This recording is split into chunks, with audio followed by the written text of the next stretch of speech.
Hey guys, I'm Craig Slate, and you're listening to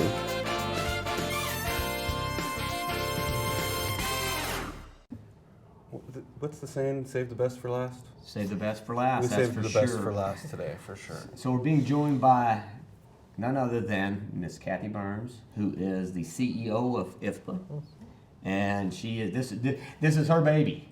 This is her baby, but this is the little one, right? This is not the big baby. Oh, we love all our children. You love them all. We love all our children. But no, Cathy, this is when we've had on several of the interviews that we've had. Has been for years one of my favorite shows, right? And it's the size. It's one, it's Monterey. Exactly. And then the size of the show. But what's it, 42 years? Yeah, I think it's about 42 years. You're right. Yeah, it's unbelievable. That's crazy. Yeah. So what do you think? How's it going? Yeah, well, first of all, Craig, Ed, thanks for having me. This is a real treat to be able to spend some time with you at the end of our food service conference. It's hard to believe that the best 5.5 hours in the food service world and produce just is concluding, so I appreciate the opportunity to chat with you. So it's been great. I'm able to share numbers, which is always exciting. Yeah. We crested 2,200 attendees. Last time we were here, we were around 1,900. And what's most impressive about the numbers, because I know people get excited about the top end of the number, and people always want to know the number, but the depth and breadth of people that were here this time, whether it was the chefs, the K-12 school food service directors, the operators, the wholesale distributors. We had such a neat, almost 900, around 900 buyers. So for every one grower, shipper, or business solution provider that was here, there was a buyer. Almost a 1-to-1 ratio. Wow. So it's been everything from starting with the education yesterday afternoon. We had a women's reception that was sold out with a wait list, which was incredible. Right before, we had our welcoming and opening reception at the Barns, which we were at capacity. Truth be told, we were probably over capacity. Exactly. Yeah. And then obviously we had a great education session this morning where we released some food service research that's available to our members, and then did some breakout sessions on items that the industry cares about. And then 11 o'clock, the doors opened, and it's been nonstop till 4:30 this afternoon. Yeah, we saw. We were down briefly for the show floor. Yeah. It was wall to wall, and still going strong, even late. And have you heard? So there's a slogan that's going around. Really? Uh-oh. Well, Do I want to hear You're it? getting a shirt made.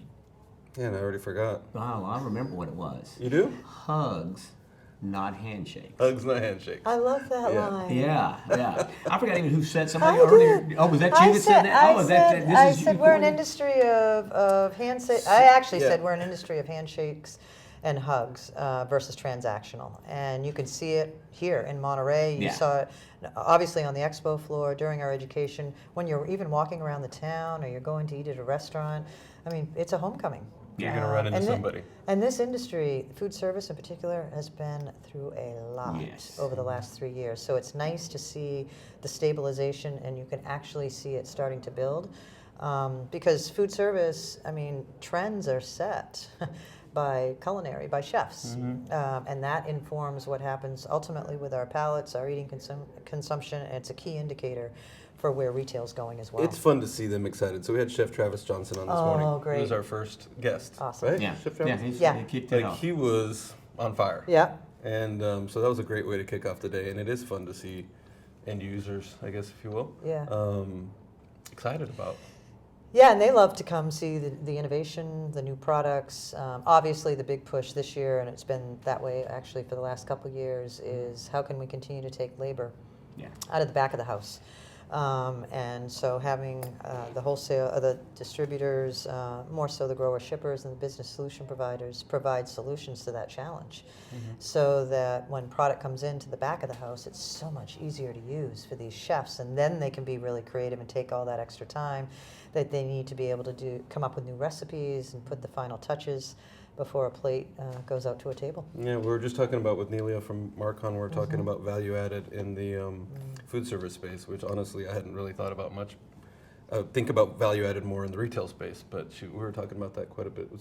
Interesting. The labor thing it's real. It's real. You know, and it's we were talking. I think it was the demand's there, right? People are dying to go to the restaurants and eat, right? But the reality of it is that they just don't have the staff, having to cut the hours back, how late they stay open, and like I said, the prep time. So yeah, innovation is definitely coming in and making a big difference. And I liked what you said. We talked a little bit about that earlier with Chef Travis. Is it's the forerunner of the, like you said, what's going to be at retail, right? Exactly. That's the kind of thing you look for. Is like what's hot at the restaurant, because that's how I fell in love with Brussels sprouts. Really? Okay? Yeah. Oh yeah. I can remember going back and it was not something and I talked about how we grew up as kids. Yeah. I mean, I grew up in Texas, and it was beef, it was fried, but beans were our only vegetable.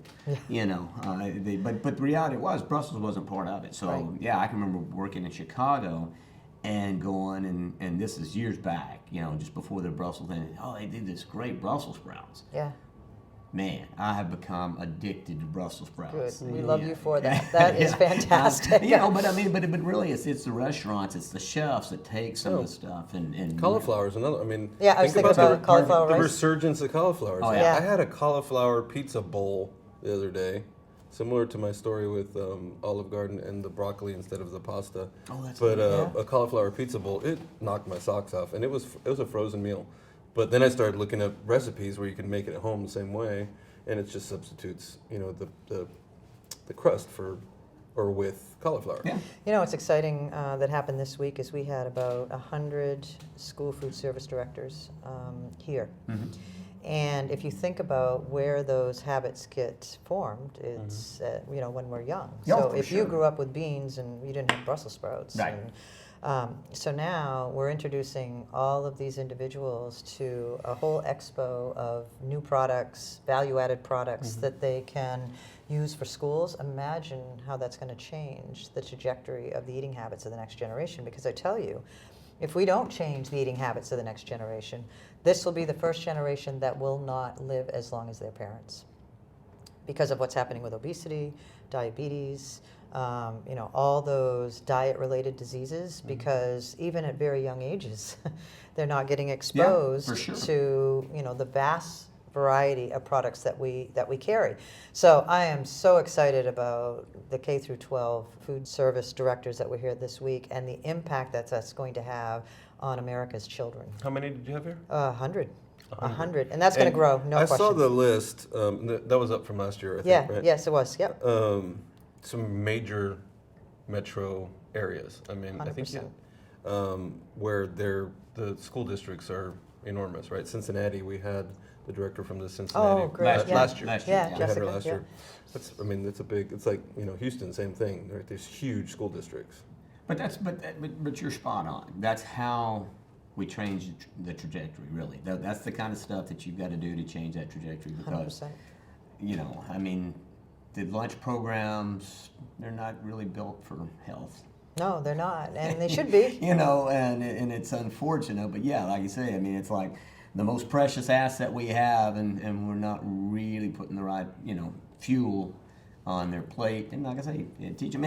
And produce, that's the thing, is it tastes really good, Oh, gosh, yes. and there's just so much you can do with it. And I think it's the right path. I think it's the right way to go. It's the right thing we need to do. I mean, Convenience has helped a lot. I mean, It I think has. about I've got a 22-year-old that loves to eat vegetables, but he would much rather throw a steamer bag in the microwave and steam it for 2.5 minutes than, cut veggies, which is probably what stops some folks from having those items, right? So convenience and value added, I mean, it's huge. Yeah, and obviously at IFPA we're working hard on the policy side to ensure that we get the funding to be able to support school meals, school programs, the fresh fruit and vegetable program that happens after school, because the stats are, can make the hair on the back of your neck stand up. 1 in 10 Americans, only 1 in 10 Americans are eating the recommended amount of fruits and vegetables every day.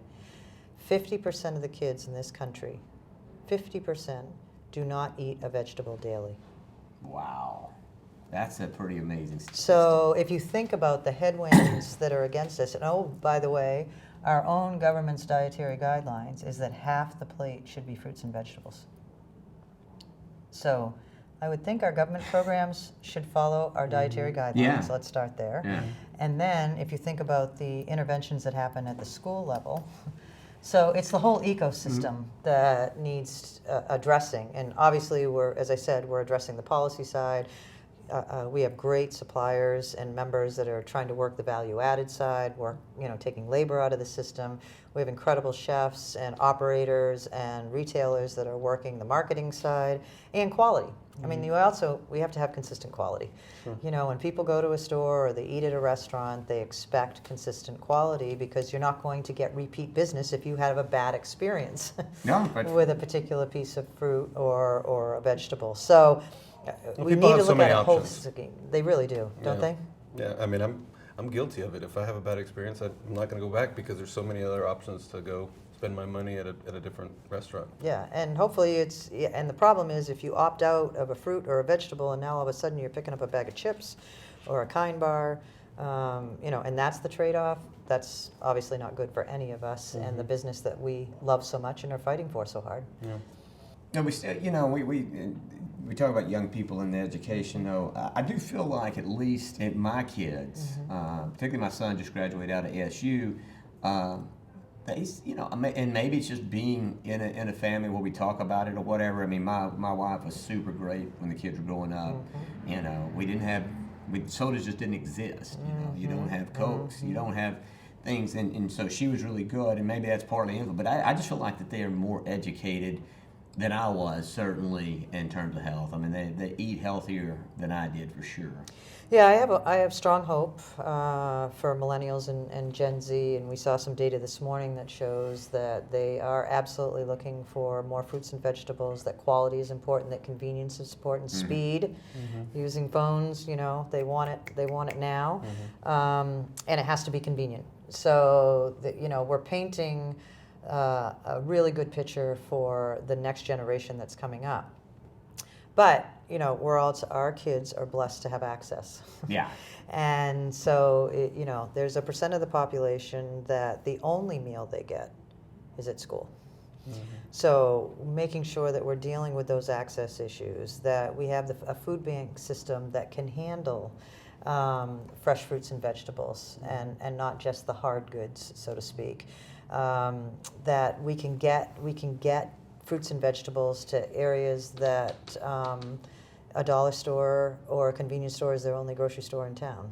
So again, I think if we look at our kids, absolutely, they're growing up in a world where they understand the value of fruits and vegetables, they can afford fruits and vegetables, they know how to cook them, and they get excited about, what's possible with them. Unfortunately, that's not the whole population. Some food banks, like Houston, is phenomenal. Yeah. But we need to work at the whole massive ecosystem. Food bank. It is. That's really Houston's cool. incredible. Yeah. So you mentioned something, so I think it's important that you mentioned the policy side of it, right? Because, government is in everybody's life. It is. Sometimes good and sometimes bad. So, we'll just go with that. But Yeah. you've got a conference coming up, another one of my, so certainly I love it in terms of the selling show, but being in DC and Walk on the Hill, talk a little bit about what you guys have coming up and what's going to be going on this year. Yeah, if I could have one call to action for the industry, it's to come to the Washington Conference. It's in mid-September. There is no more important time than right now. We have the Farm Bill being reauthorized. It technically runs out at the end of September. And 83% of the Farm Bill funding is nutrition. SNAP, obviously, is a big part of that. The Fresh Fruit and Vegetable Program, another big part of that, which we advocate for our industry for. And didn't you guys get something put back in the Farm Bill that they had pulled out? Yeah, so we're working on, it hasn't fully been approved, so we actually, believe it or not, have 109 recommendations related to the Farm Bill. We have what's called the Specialty Crop Farm Bill Alliance, so it's about 150 organizations, specialty crop organizations that come together over a year, quite frankly, that create recommendations that are important for our industry to get funded through the Farm Bill. Okay. So we're in the process right now, or the teams are in the process right now of actually lobbying for the things that are most important to us out of the Farm Bill. The real burning platform right now is related to WIC. What's happening is there's a recommendation right now to cut WIC by 70%. The fruit and vegetable, that's what you're talking about, I think, Craig, is a fruit and vegetable benefit that you can only use to buy fruits and vegetables, that's an overlay onto WIC. Right now, women get $44 a month for fruits and vegetables. They want to take that down to $13. Children get $24 a month. They want to take it down to $11. Wow. What can you buy? Yeah, for sure. $11. And if nutrition is supposed to be the most important thing, Kind of going in the wrong direction, exactly. Right? And if you think about, the implications of, even just think about education. Like if I'm going to school and I'm hungry, how am I going to learn? I mean, like there's so many studies that show that that's so good. Having a nutritious breakfast, lunch, obviously dinner, is good for education and the future generations to ultimately lead our country. But we've got some work to do. So the Washington Conference, getting back to your question, provides us the opportunity to advocate for the Farm Bill, to advocate for nutrition programs, immigration reform, continuing to advocate for workforce labor, which is a huge priority for us. Working with the FDA and making sure that we have a good partnership with the FDA. So and that doesn't include actually going to the Hill and lobbying for the things that are most important, because there's nothing more important than for our members to go to Hill to tell the story. Craig. Oh yeah, you've been there. You've been there. And it's funny. So '99, I was class 4. And, that's awesome. We were class 4, and WIC, which was amazing. WIC, fruits and vegetables were not even part of WIC in 1999. So that was our lobbying effort. And I want to say it was 7 or 8 years from that point we started before it ever actually got, which is amazing. Now, here it is, fast forward to however many years that is, 25 years later, and they're trying to claw it back. It makes no sense, but again, I said some things in government are good and some are bad, and that's the way it goes. I will tell you though that DC is a contact sport. It's a great event. I mean, you got to be there. Yeah. Obviously, it's your job to promote it. It is. I know, are passionate about it, but I haven't been for a couple years. But I will tell you what: if anybody is thinking about it and has never been, it's an eye-opening experience. Particularly, I mean, I live in Texas, so I've been a couple times, but there are folks throughout the country that don't go to DC very often, and it's an energizing experience. It is. I mean, and I come back politically charged when I don't consider myself that political, but it's an experience. It's one of my favorites too. Yeah, it's no doubt. It's everybody should at least go once, but you'll see how the sausage is made, and it is a contact sport, and you're spot on. And it's a great education. It is, and I can't now, being in DC for 18 months and talking with members of Congress. Yes, we will advocate. We will continue to advocate. We have our members back, but there's nothing like a member, someone in the supplier community, in the retail community, the food service community, sitting across from their member of Congress, talking about a story that will impact their district. No, nothing replaces that. So awesome. Would love to have as many people that are listening there to join us, and I promise you we'll demystify DC. We have your back there for sure. Very good. That'll be awesome. Yeah. So I know you're up against a hard stop, and so There's one other big event. Well, I was going to say we will live one last plug, but and that's the big show that's coming up. Where you at this year? We're in Anaheim. It's rocking already. Obviously we have the exhibitors have picked their spots, and I think we have a few booths left. So if anyone's out there interested, whether you want to be a first-time exhibitor, or if we do have, I think we do have a little bit of space left, but we won't come October. No, that one. And it's we represent the globe. There's a lot of, if this show is any indication, this usually is a precursor for what's going to happen at our global show in October. It's going to be a barn burner. But what's most important is the connections that are made there. It is also, I mean, I know it's obviously it's larger than this show, but it does feel small when you're walking around and you're seeing people you haven't seen in a while. Sure. We have some great education tracks that we're super excited about. A lot of networking events. So, I mean, the show speaks for itself, but we're excited because, we're at a point now where we're at a turning point. In a post-COVID world, COVID was awful, horrific. Never want to go through a pandemic like that again in our lives, obviously. But what COVID did do is it put health at the center of the conversation. And if this industry doesn't, if we as an industry don't take advantage of that, shame on us. Yeah. And the Global Show gives us a platform to come together, to talk about the challenges, to say how are we going to solve these collectively, and quite frankly, advocate for our industry. Because I just love our industry, but we're humble. And, I tell everyone there's a heart and soul to this industry like no other part of the store and no other part of the plate. But we're humble to a fault at some point. So whether it's the Washington Conference or the Global Show, we gotta Beat our chests a little bit. We gotta get up we and gotta do get it. out there. We gotta be a little more brave. Yeah. We gotta have a little more edge. Other parts of the plate and other parts of the store are doing it, and we're the good guys. And we are, and you're We've got right. the great It's products. all right. Yeah, and Yeah. it is messaging. It is like I say, being constant advocates for it and getting the word out. Partly what we're hopefully going to do with something like this is Absolutely. this is a way maybe to connect with somebody outside of not just in this business, right? I mean, Yeah. there's other people that are interested in produce and in what we're doing. And, Absolutely. we're hopefully can drive some of that change. Kathy, we can't say thank you enough for letting us be here last Oh, year and God. Thank you coming for the back support. this year. This Thank has you been for being here. outstanding. Yeah.